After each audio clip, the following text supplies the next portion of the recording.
안녕하세요, 진라이프입니다. 이번 영상에서는 자전거 입문자가 자전거 구입 시 알고 있으면 도움이 되는 것들에 대해 알아볼까 합니다. 제가 고수가 아니어서 간략히 말하고 넘어가는 점을 미리 양해드리며 참고 영상 정도로 봐주셨으면 좋겠습니다. 첫 번째, 자전거 종류. 자전거의 종류는 매우 많습니다. 로드, MTB, 하이브리드, 픽시, 전기자전거, 미니벨로, 미니 스프린터 등이 있습니다. 로드 자전거는 스피드에 중점을 둔 자전거로 포장도로에서 가장 빠르지만 비포장도로에서의 주행은 힘들며 승차감은 다소 불편하며 자세는 앞으로 많이 숙여지는 자세여서 초보자에게는 어려울 수도 있습니다. MTB는 산악 자전거로 속도가 빠르지는 않지만 도로에 제약이 없고 로드에 비해 승차감이 좋습니다. 입문자에게는 로드보다는 MTB가 접근하기 쉽습니다. 하이브리드는 MTB의 플레임에 로드에 바퀴를 단 자전거입니다. MTB에 비해 속도는 빠르지만 로드에 비해 느리고 로드에 비해 승차감이나 자세는 편하지만 MTB보다는 못합니다. 바퀴가 얇기 때문에 로드와 마찬가지로 도로에 제약이 있습니다. 로드와 MTB의 중간 정도로 보시면 됩니다. 픽시 자전거는 기어가 1단밖에 없는 고정 기어의 자전거입니다. 일반 자전거의 경우 바퀴가 돌아갈 때 페달을 구르지 않아도 라쳇이라는 부품에 의해 정상적인 주행이 가능하지만 픽시의 경우 라쳇이 없어 바퀴가 구르는 만큼 페달도 똑같이 구르는 자전거입니다. 또한 브레이크가 없어 진행 방향의 반대로 페달을 돌려 정차를 합니다. 페달을 뒤로 굴리면 뒤로 가기도 합니다. 위험하지만 묘기를 부리거나 다루기 어렵고 힘들다는 픽시만의 매력이 있어 매니아들에게 사랑받는 자전거라고 보시면 됩니다. 전기 자전거는 배터리와 전기 모터가 달린 자전거로 전기 모터의 도움을 받아 편하게 탈 수 있는 자전거입니다. 그만큼 운동 효과는 적습니다. 배터리가 있으면 매우 편하게 자전거를 탈 수 있지만 배터리가 떨어지는 순간 배터리와 전기 모터의 무게로 인해 더 타기 힘들어지는 자전거입니다. 미니벨로는 바퀴가 매우 작고 아기자기하게 이쁜 자전거입니다. 휴대성에 중점을 둔 자전거로 접이식 자전거가 많으며 대중교통 이용 및 차에 실을 때 매우 편합니다. 하지만 적은 사이즈의 자전거인 만큼 스피드나 승차감 등 다른 면에서는 부족할 수밖에 없습니다. 마지막으로 미니 스프린터는 미니벨로에서 주행 성능을 높인 자전거라고 보시면 됩니다. 생긴 것은 로드의 축소판처럼 생겼으며 로드와 미니벨로의 중간 정도라고 생각하시면 되겠습니다. 보통 로드와 MTB 둘 중 하나를 고민하실 거라는 생각이 듭니다. 처음 입문자의 경우 로드보다 타기 편하고 도로에 제약이 적은 MTB를 많이 선택하게 됩니다. MTB를 타고 라이딩을 즐기시다 보면 상체를 숙이고 쌩 지나가는 로드를 볼 때 멋있다, 한번 타보고 싶다라는 생각을 하게 됩니다. 이렇게 보통 시작은 MTB로 시작하고 다음 자전거를 로드로 가는 것이 가장 많은 경우 같습니다. 두 번째, 프레임 재질과 사이즈. 프레임 재질로 현재 가장 많이 사용되는 것은 알루미늄과 카본입니다. 알루미늄과 카본에도 여러가지 종류가 있지만 간략히 두 재질을 비교해 보면 이렇습니다. 알루미늄과 카본의 강도는 비슷하며 무게는 카본이 더 가볍습니다. 알루미늄과 카본 모두 주행 방향으로부터의 충격은 강하나 측면에서의 충격에는 약할 수밖에 없습니다. 충격을 받았을 때 알루미늄은 찌그러지고 카본은 깨집니다. 찌그러진 알루미늄은 다시 피거나 수리하기가 힘듭니다. 하지만 카본은 깨진 부분을 크랙이라고 하며 깨진 부위가 작거나 금이 간 것은 수리가 가능합니다. 또한 카본이 알루미늄에 비해 진동 흡수력이 좋아 승차감이 더 좋습니다. 알루미늄은 놓면 충격에 통통 튕기는 느낌이라면 카본은 충격이 상쇄된 둥둥거리는 느낌이라고 할 수 있습니다. 마지막으로 알루미늄보다 카본이 고가이지만 요즘은 카본 가격대가 내려가서 접근이 많이 쉬워졌습니다. 다음은 자신의 몸에 맞는 프레임 사이즈를 선택하는 것이 중요합니다. 프레임 크기가 자신에게 맞지 않으면 피팅을 아무리 해도 올바른 자세로 자전거를 탈 수 없습니다. 프레임에는 지오메트리라는 것도 있습니다. 자전거의 프레임 모양과 길이, 각도에 따라 업힐, 다운힐, 스피드 등등 각 상황에 유리하게 프레임이 제작된 것을 말합니다. 이 지오메트리는 어떤 특별한 경우가 아니라면 신경 쓸 것 없이 일반적인 자전거를 사시면 됩니다. 세 번째, 변속기. 변속기는 시마노라는 회사의 제품을 가장 많이 사용합니다. 시마노의 변속기 등급은 다음과 같습니다.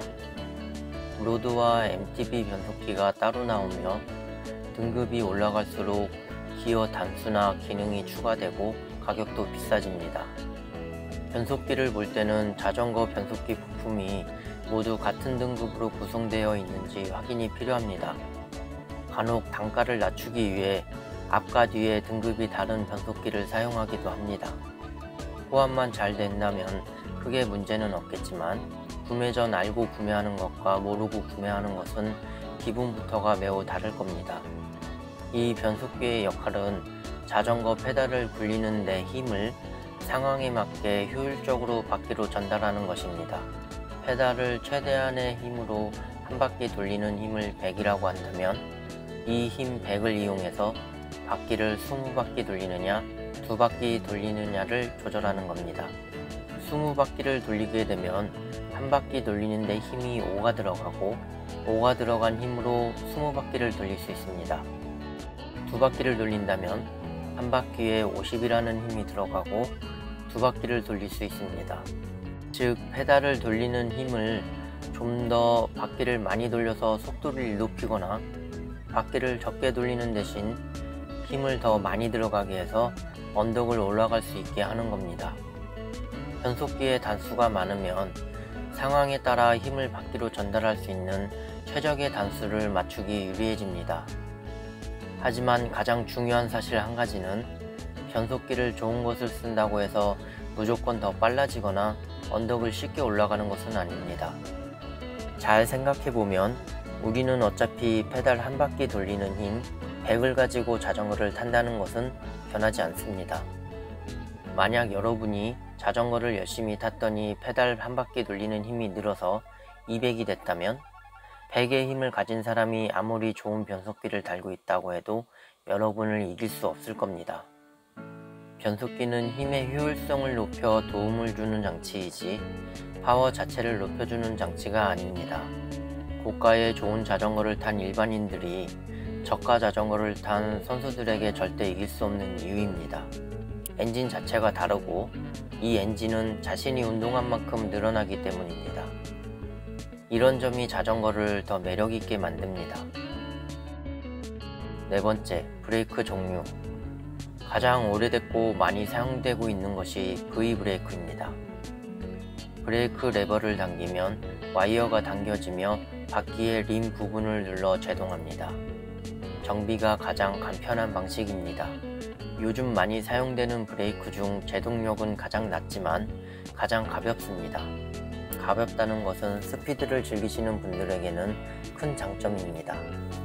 기계식 디스크 브레이크는 브레이크 레버를 당기면 와이어가 당겨지며 자동차의 브레이크와 똑같이 바퀴에 달린 디스크를 잡아 제동합니다. 제동력은 V브레이크보다 높지만 디스크가 부착되기 때문에 무게가 조금 늘어납니다. 유압 디스크는 와이어가 아닌 오일로 디스크를 잡아 제동합니다. 제동력이 가장 좋지만 오일을 사용하다 보니 정비가 가장 어렵습니다. 로드의 경우 스피드에 중점을 두다 보니 가볍고 에어로에 유리한 V브레이크를 아직까지 많이 사용하고 있습니다. 하지만 MTB의 경우 유압식 디스크 브레이크가 점점 더 많아지고 있습니다. 다섯 번째, 저지와 클릿 슈즈.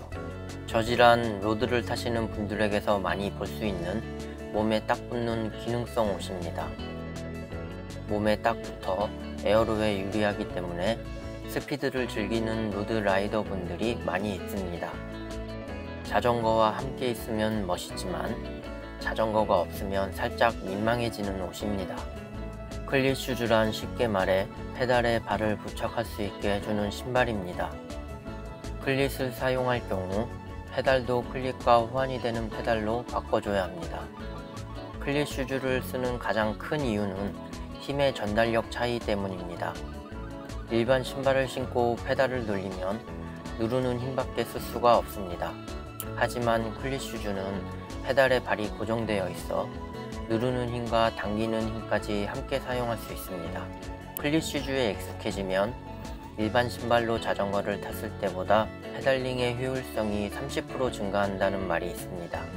그리고 클릿 슈즈는 일반 신발보다 주행 중에 안전합니다. 물론 처음 클릿 슈즈를 끼고 빼는 것에 익숙해지기 전까지는 더 위험하게 느껴질 수도 있습니다.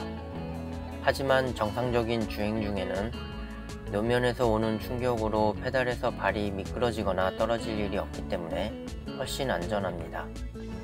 클릿을 끼고 빼는 데는 조금의 연습과 익숙해지는 시간이 필요하므로 안전한 곳에서 충분히 연습을 하시고 익숙해지면 도로로 나가셔야 합니다. 페달에서 발을 빼지 못하고 자전거와 함께 넘어지면 크게 다칠 수 있으며 2차 사고로도 이어질 수 있는 위험이 있습니다. 또한 클릿 슈즈와 저지를 사용하시면 그만큼 비용이 더 들어가게 됩니다.